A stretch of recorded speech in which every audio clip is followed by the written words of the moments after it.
नमस्कार साथियों, आप सभी का स्वागत है हमारे YouTube channel GS and GK Raju Prajapat पर। आज हम मारवाड़ के लोक देवता के बारे में पहले से चर्चा करते आ रहे हैं। तो 2 लोक देवता हम पहले पढ़ चुके हैं। तो आज 3rd नंबर का लोक देवता है बाबूजी। इसके बारे में हम चर्चा करते हैं।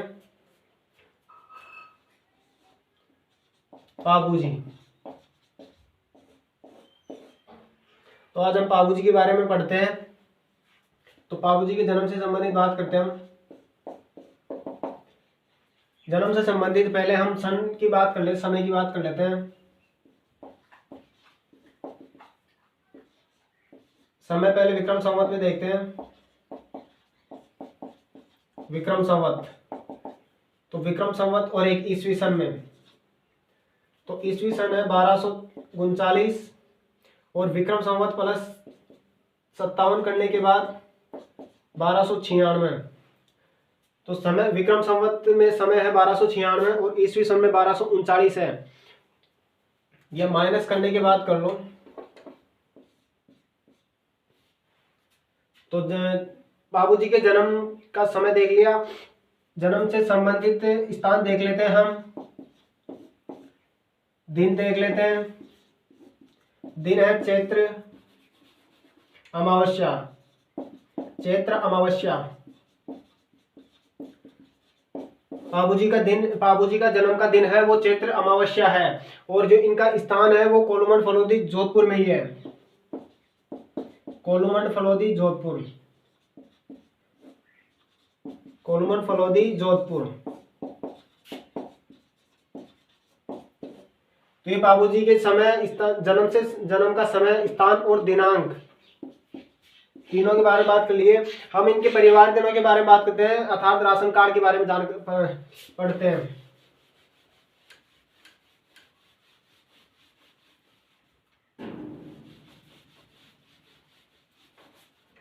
तो इनके राशन कार्ड में इनके परिवार में कौन कौन है?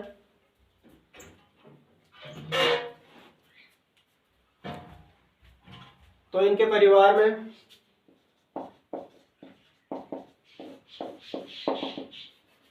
परिवारजनों के बारे में बात करते हैं।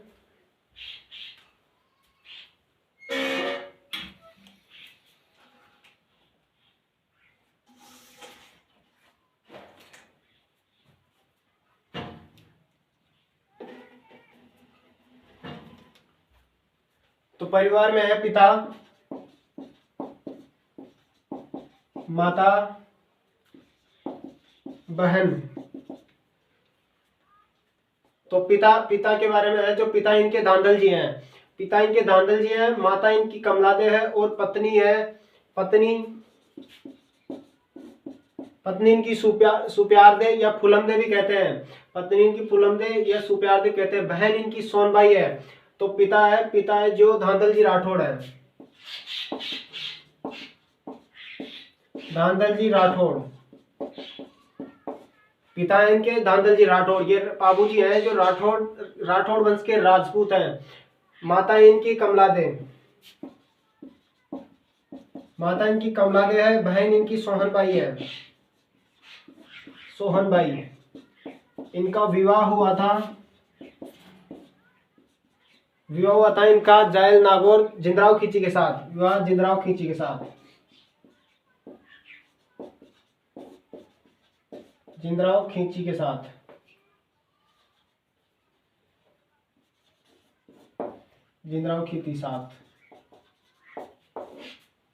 तो बाबूजी का बहनोई है जिंदराव खींची। पत्नी इनकी फूलमदे या सुप्यारदे।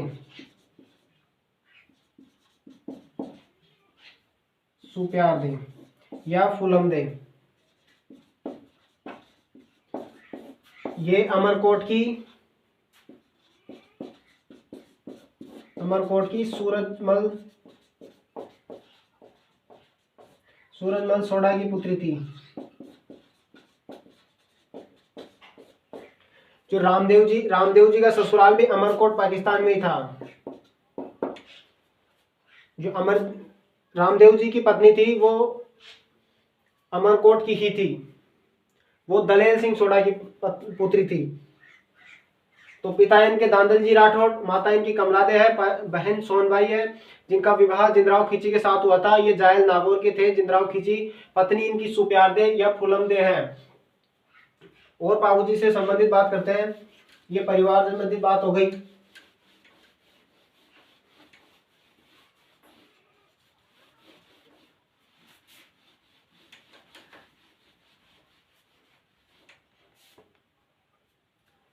तो इनका मेला लगता है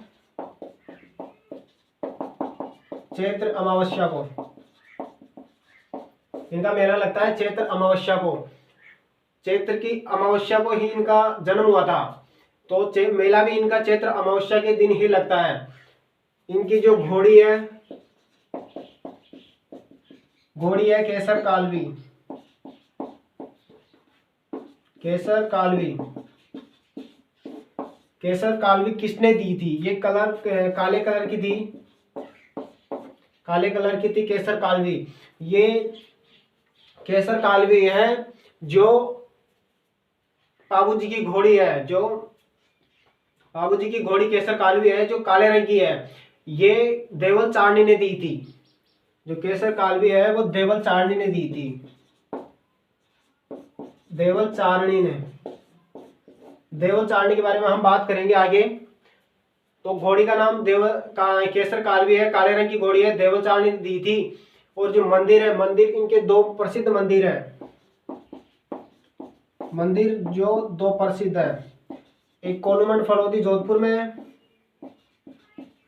कोलमन फलोदी जोधपुर, कोलमन फलोदी जोधपुर। और जो दूसरा मंदिर की बात करें हम, जो दूसरा मंदिर है वो सिंबूधड़ा है। दूसरा मंदिर है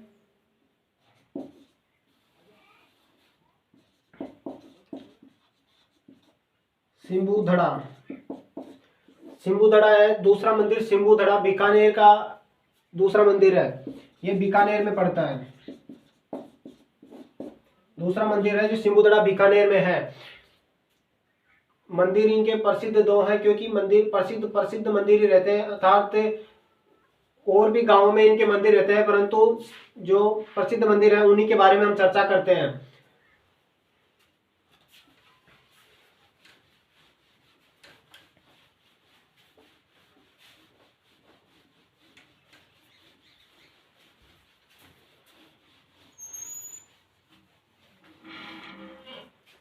इनसे संबंधित दो ग्रंथ हैं। एक पाबुरो छंद है, दूसरा पाबू प्रकाश है।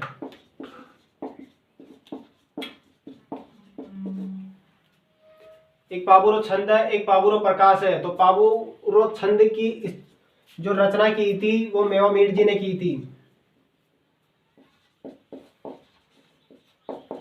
मीर जी ने रचना की थी। इनसे संबंधित दो ही ग्रंथ आते हैं, प्रसिद्ध दो ही ग्रंथ है। एक पाबू छंद है, पाबुरो छंद है, एक पाबू प्रकाश है। पाबू प्रकाश की रचना है जो मोरजी आसिया ने की थी। पाबू प्रकाश की रचना मोरजी आसिया, मोरजी आसिया।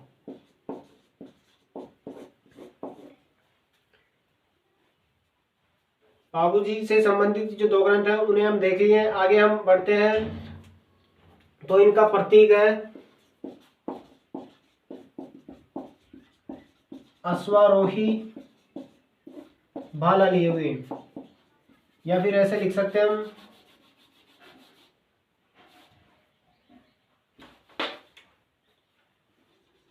भाला लिए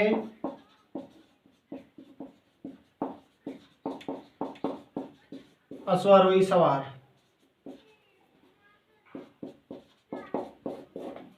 अर्थात जो भाला लिए अश्वारोही सवार का मतलब होता है जो भाला लिए घोड़े पर बैठा हो। तो हम और बाबूजी के बारे में बात करते हैं हम।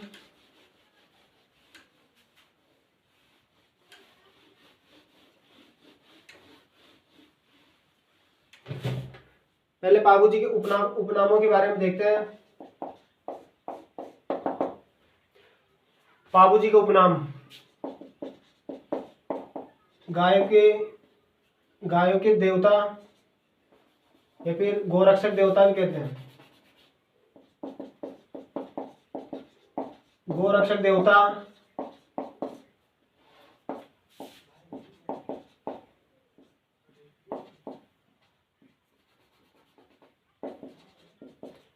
हाड़ फाड़ के देवता, वचन पुरुष देवता, वचन पुरुष देवता,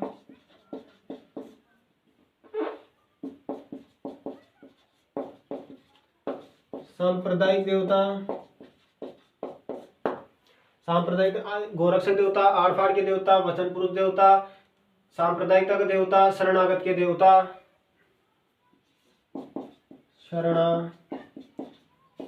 शरणागत के देवता, अछूतो द्वारक देवता,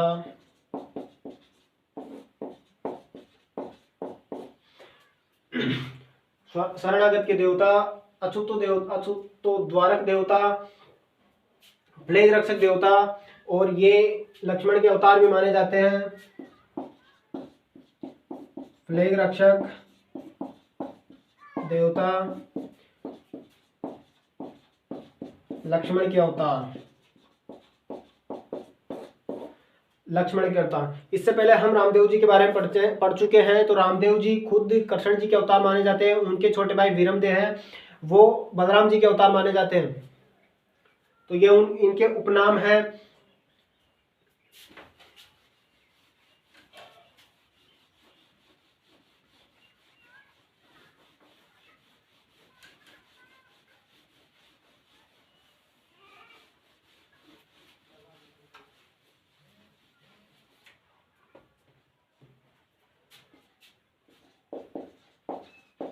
रायका या रेवारी,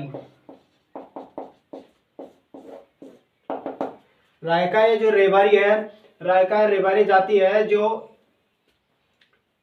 पाबूजी की फड़ का वाचन करते हैं। रायका रेवारी जाति है जो रायका व रेवारी जाति है जो रावण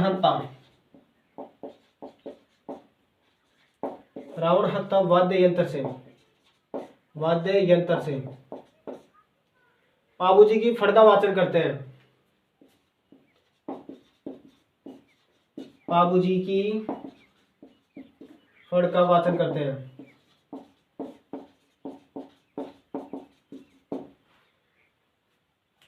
रायका रेवारी जाती है जो रावण हत्ता वाद्य यंत्र से पाबूजी की फड़ का वाचन करती है। पाबूजी गोरक्षक देवता या फिर जो मतलब कि मारवाड़ में सर्वप्रथम पाडा व सांडा लाने का काम किया था, इस कारण इन्हें प्लेग रक्षक देवता या ऊंटों के देवता भी कहते हैं। मारवाड़ में सर्वप्रथम ऊंट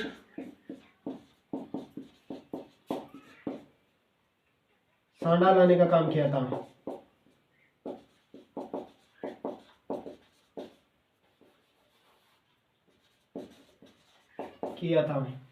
इस कारण इन्हें ऊंटों के देवता कहते हैं। अगर ऊंट बीमार हो जाता है,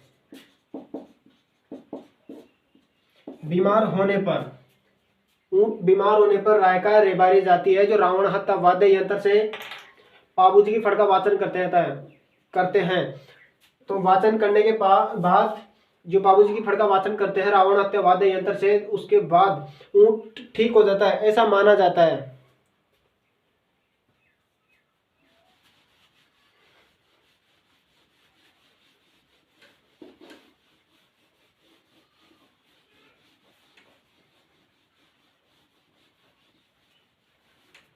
जो थोरी जनजाति है, थोरी जनजाति या थोरी जाति जो सारंगी वाद्य यंत्र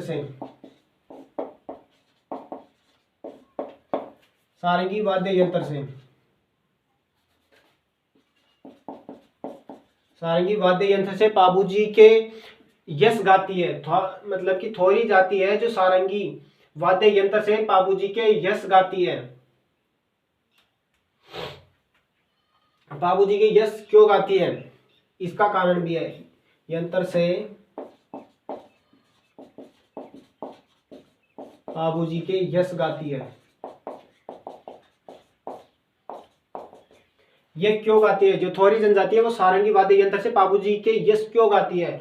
क्योंकि थोरी जनजाति के 7 भाइयों को पाबूजी ने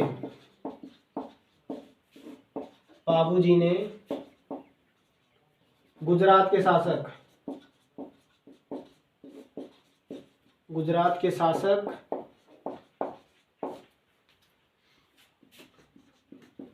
अन्ना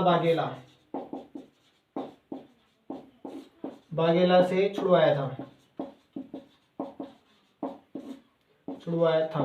इस कारण थोरी जाति है जो पाबूजी के यश गाती है सारंगी वाद्य यंत्र से। 7 भाइयों को पाबूजी ने गुजरात के शासक अन्ना बाघेला से छुड़वाया था। पाबूजी के निधन के बारे में बात करते हैं।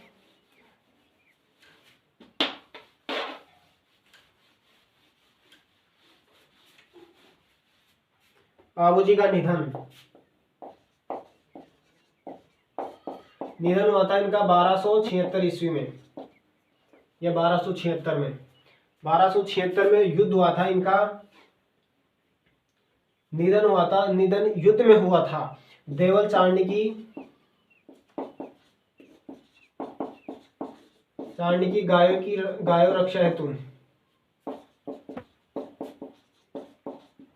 गायों रक्षा हेतु जो जिंदराव खींची है इनके बहनोई जिंदराव खींची के साथ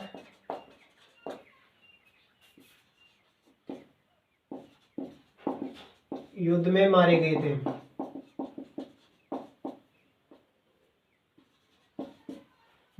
थे। एक क्वेश्चन ऐसा भी पूछा जा सकता है कि पाबूजी की अनुयायी शादी में कितने फेरे होते हैं?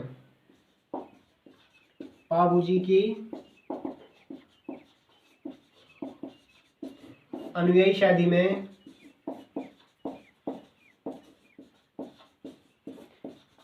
कितने फेरे होते हैं? यह क्वेश्चन एक बार पूछा भी जा चुका है। तो पाबूजी की जो अनुयायी शादी में उसमें 3.5 फेरे लेते हैं, क्योंकि पाबूजी अपनी शादी में 3.5 फेरे लिए थे। वो क्यों लिए थे? वो इस प्रकार लिए थे, जो देवल चारणी को पाबूजी ने वचन दे रखा था इनकी गायों की रक्षा करने के हेतु, परंतु पाबूजी की शादी का मौका देखकर जिंदराव खींची ने देवल चारणी की गायों को ले जाता है। तो देवल चारणी की गायों की रक्षा हेतु पाबूजी ने अपनी शादी छोड़ दी थी। इस कारण इन्हें वचन पुरुष देवता भी कहते हैं। वचन पुरुष देवता इसलिए ही कहते हैं। एक बात और है, जिंदराव खींची के साथ जो युद्ध हुआ था पाबूजी का, पाबूजी वर्सेस जिंदराव खींची,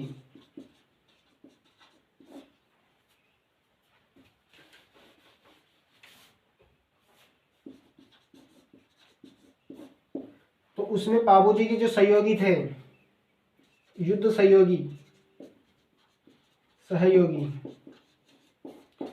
तो युद्ध सहयोगी में जो प्रमुख वैसे अनेक राजपूत सैनिक थे पाबूजी के साथ में, परंतु जो प्रमुख है वो है चांदा, डेम्बा,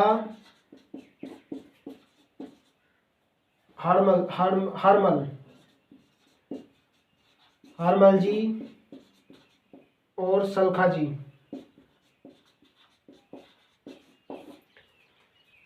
युद्ध में सहयोगी जो प्रमुख रूप से सहयोगी थे वो चांदा, डेम्बा, हरमल जी और सलखा जी थे।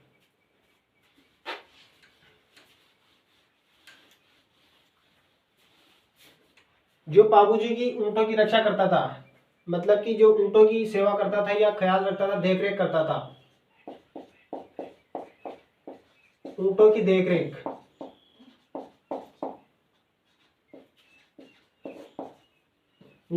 करता हुआ हरमल जी करता था। ऊंटों की देखरेख है जो हरमल जी करते थे।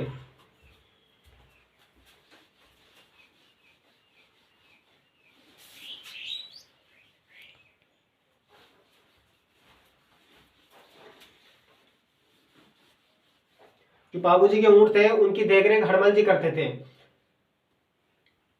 जो पाबू जी का बदला लिया था, जो पाबू जी जिंदराव खिची के साथ युद्ध में मारे गए थे, उसका बदला इनके बड़े भाई बूढ़ो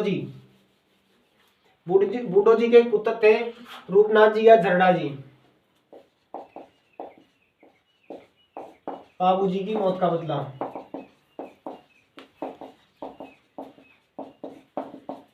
जो पाबू जी के बड़े भाई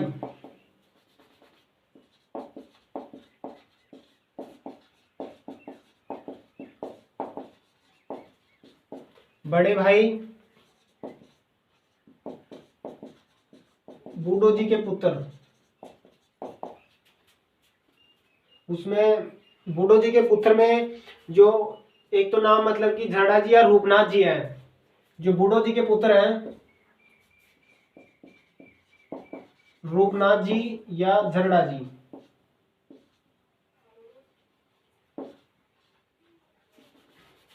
जो रूपनाथ जी है या झरड़ा जी भी कहते हैं इन्हें,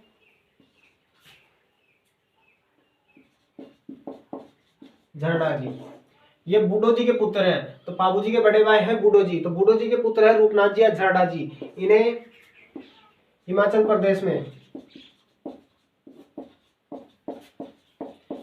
प्रदेश में बालकनाथ के रूप में पूजा जाता है, रूप में पूजा जाता है। बालकनाथ के रूप में पूजा जाता है झरड़ा जी या रूपनाथ जी को हिमाचल प्रदेश में। और जो पाबू जी की जो मंदिर में पूजा होती है, पाबू जी के मंदिर में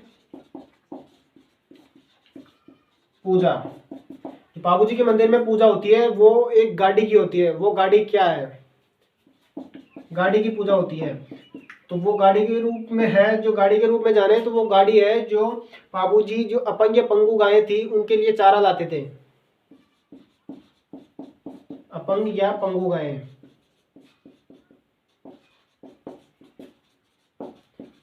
गाय हेतु चारा लाते थे।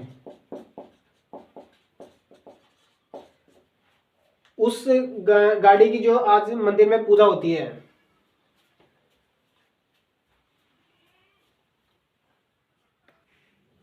पाबू जी हमारा कंप्लीट हो चुका है और हम अब हड़बू जी के बारे में पढ़ते हैं। हड़बू जी कौन थे?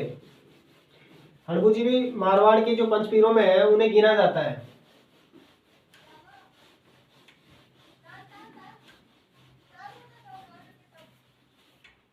हड़बू जी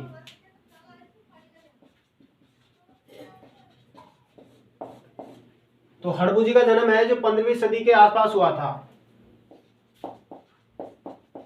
जन्म है जो 15वीं सदी, हड़बू जी का जन्म है जो 15वीं सदी के आसपास बुढ़ेल नागौर में हुआ था। स्थान है बुढ़ेल नागौर में। जो हड़बू जी के पिता का नाम है मेहा जी। हड़बू जी के पिता है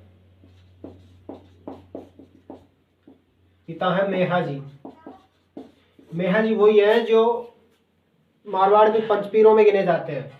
मेहा जी मांगलिया। तो हड़बू जी हैं जो मेहा जी मांगलिया के पुत्र हैं और ये रामदेव जी के मौसेरे भाई भी हैं। मौसेरे भाई रामदेव जी के। इनके गुरु हैं बालीनाथ। गुरु है इनके बालीनाथ। तो जन्म हड़बू जी का जन्म हुआ था 15वीं सदी। स्थान है बुढ़ेल नागौर है। इनके पिताजी हैं मेहा जी मांगलिया। मौसेरे भाई है रामदेव जी जिनके बारे में हम कल पढ़ चुके थे। तो गुरु है बालीनाथ और इनका जो वाहन है सिहार। जो हड़बू जी है, हड़बू जी के जो वाहन है वो सियार हैं।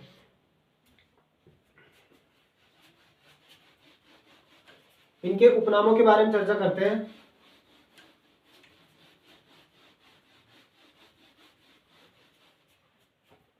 इनके उपनाम है, इनके उपनाम है सगुन शास्त्र के ज्ञाता,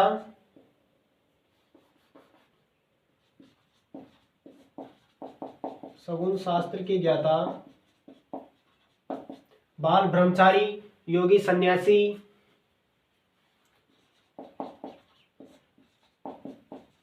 बाल ब्रह्मचारी, योगी सन्यासी,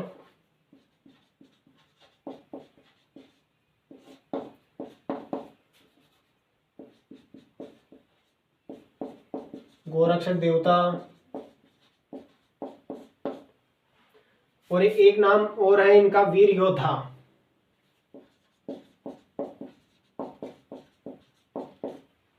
तो ये हड़बू के नाम है सगुन शास्त्र के ज्ञाता, बाल ब्रह्मचारी, योगी सन्यासी, वीर योद्धा। ये इनके प्रमुख प्रमुख नाम है। इनके मंदिर है, इनका मंदिर है वेंगही गांव, फलोदी, जोधपुर में।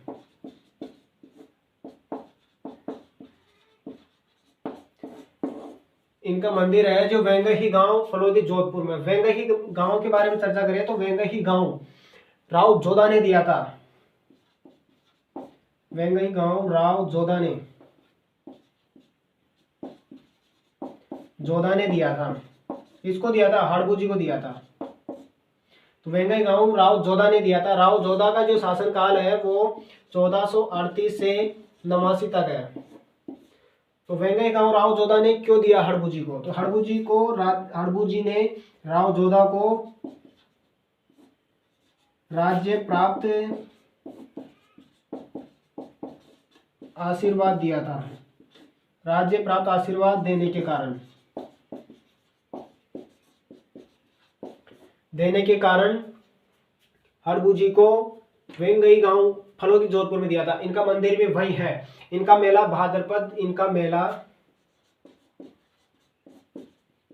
भाद्रपद शुक्ल पक्ष को लगता है। जो हड़बू जी है, हड़बू जी का मेला है जो भाद्रपद शुक्ल पक्ष को लगता है। तो हड़बू जी का टॉपिक इतना सा ही है। अब मेहा जी के बारे में देखते हैं।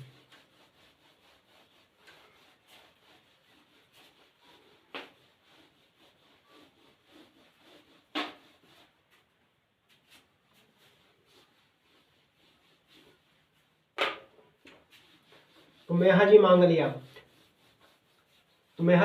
है जो हड़बू जी के पिता है। मेहा जी मांगलिया,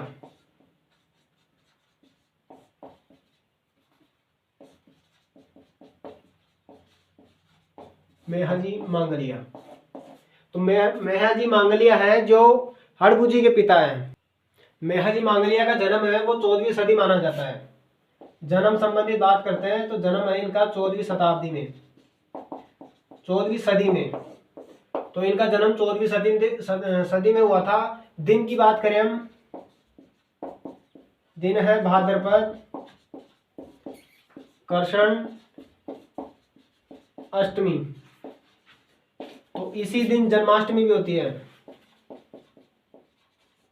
जन्माष्टमी कृष्ण जी के जन्म का दिन है। तो इसी दिन इनका मेला भी लगता है।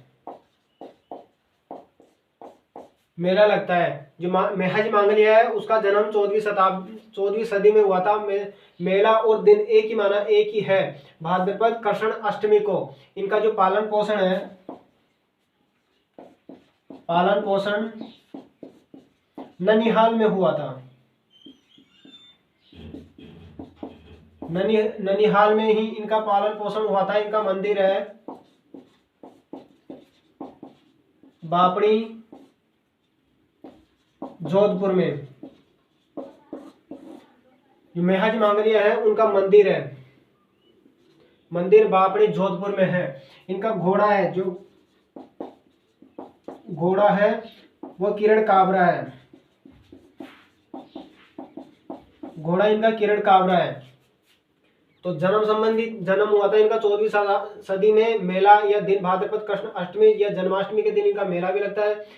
पालन पोषण ननिहाल में हुआ था। मंदिर इनका बापड़ी जोधपुर में हुआ। घोड़ा इनका किरण काबरा है। इनका जो शहीद हुए थे, ये निधन हुआ था,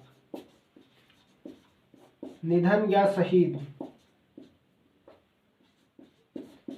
जो निधन या शहीद हुए थे वो गायों की रक्षा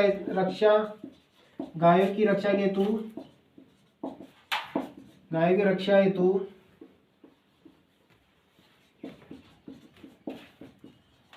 राघव भाटी से हुआ था। युद्ध समय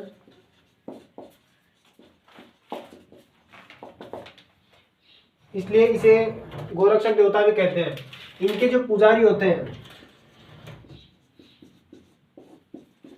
ये वंश वृद्धि नहीं करते हैं,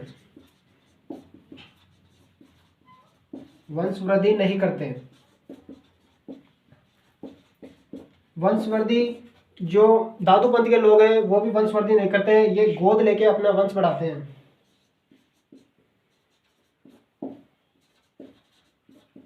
दादूपंथ के लोग भी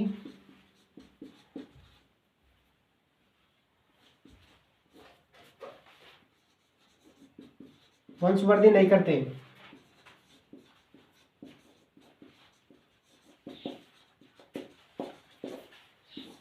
गोद लेकर